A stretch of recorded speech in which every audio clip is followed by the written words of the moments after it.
Programa Arte de Viver. Apoio Sicom, Sindicato dos Condomínios Prediais do Litoral Paulista, a mão amiga no momento certo.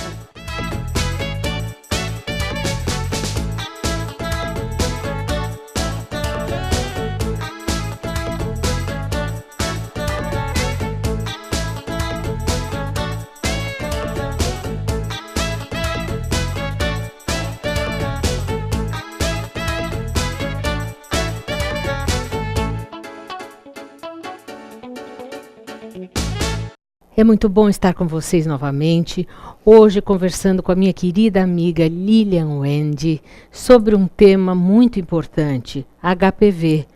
Lilian, é sempre um prazer ter você aqui para falar de algo que tem crescido assustadoramente, não é verdade? É verdade. É um prazer estar aqui novamente também, porque eu acho muito importante a gente passar as informações, né?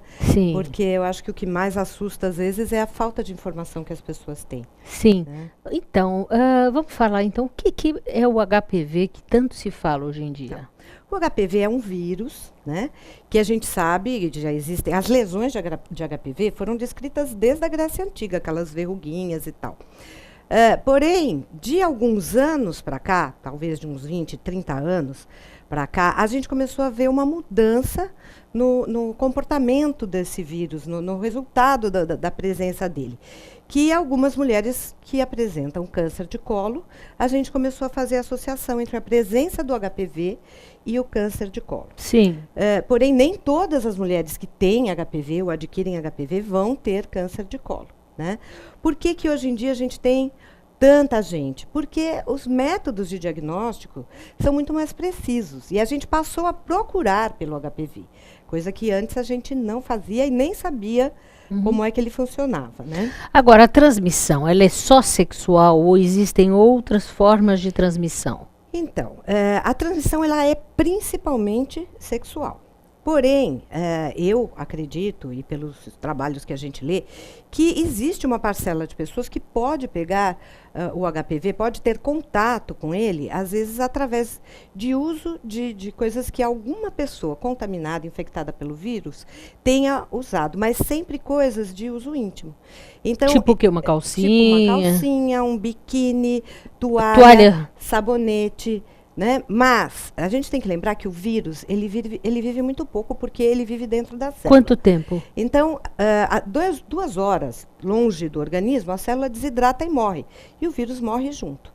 Então, eu sempre recomendo, principalmente para as adolescentes, que têm esse hábito, às vezes, de trocar roupa com a amiga, né? Usar o biquíni da amiga e tal, que elas evitem fazer isso. Né? Casas onde muitas pessoas usam o mesmo banheiro, o mesmo chuveiro, usar sabonete líquido, por exemplo, né? Porque, eventualmente, o sabonete em barra, ele pode manter por algum tempo, talvez o DNA viral ali presente. Agora, o diagnóstico do HPV ainda assusta muito. Por que isso acontece?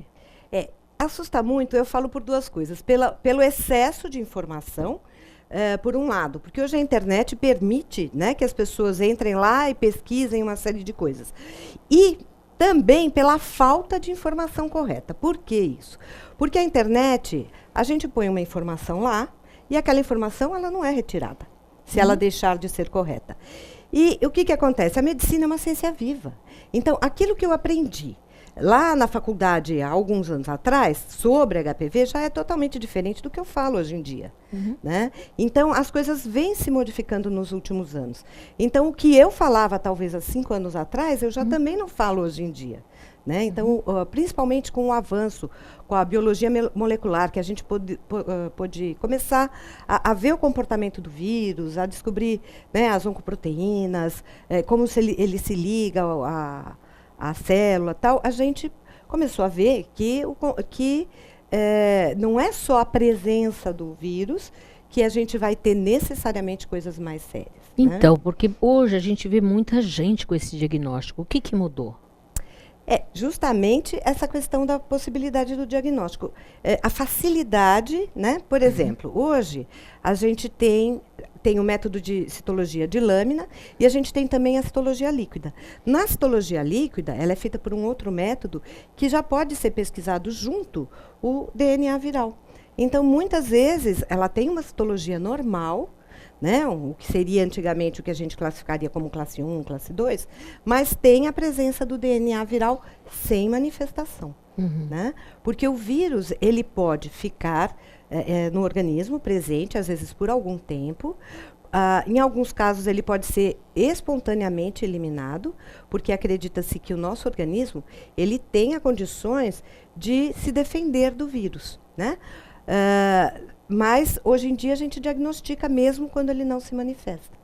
Né? Bom, vamos falar bastante ainda de HPV, mas no nosso próximo bloco.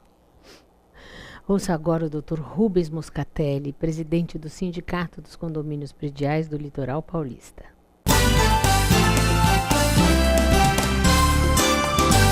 Obrigado, Mônica. Hoje nós vamos tratar de um outro assunto também pertinente aos condomínios, principalmente ao síndico, que é o fato dele ter o poder e até mesmo o direito de solicitar as informações àqueles moradores, proprietários das unidades autônomas, para saber efetivamente quem é o dono daquele imóvel. O principal aspecto, no sentido econômico, é de que aquilo que nós já vimos até em outros programas, eu consigo saber quem é o proprietário, se houver inadimplência, eu sei que vai ser aquela pessoa que vai ser processada, eventualmente executada.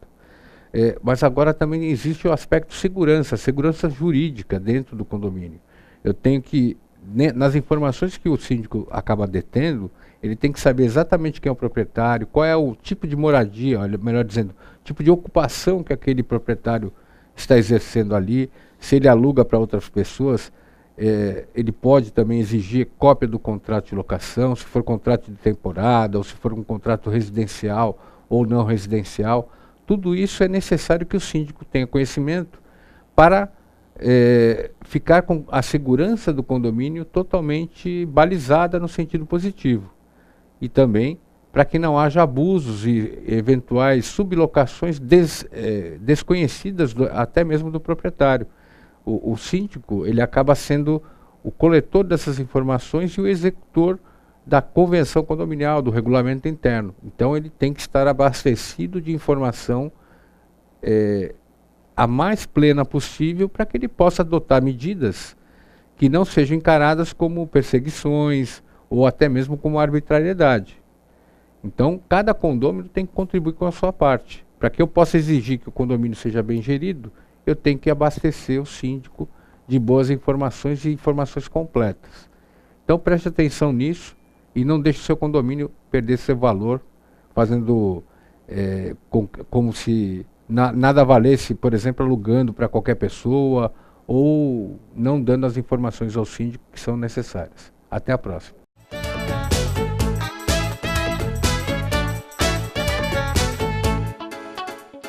O Smart Center oferece salas executivas que podem ser utilizadas por hora, dia ou mês, além de auditórios para treinamentos, cursos e seminários, salas de reuniões e o exclusivo programa Link, em que o cliente pode divulgar o endereço e telefone do Smart Center para receber encomendas, correspondências e recados. Uma opção inteligente que tem como diferencial aliar comodidade e baixos custos. Smart Center, o seu escritório virtual definitivo.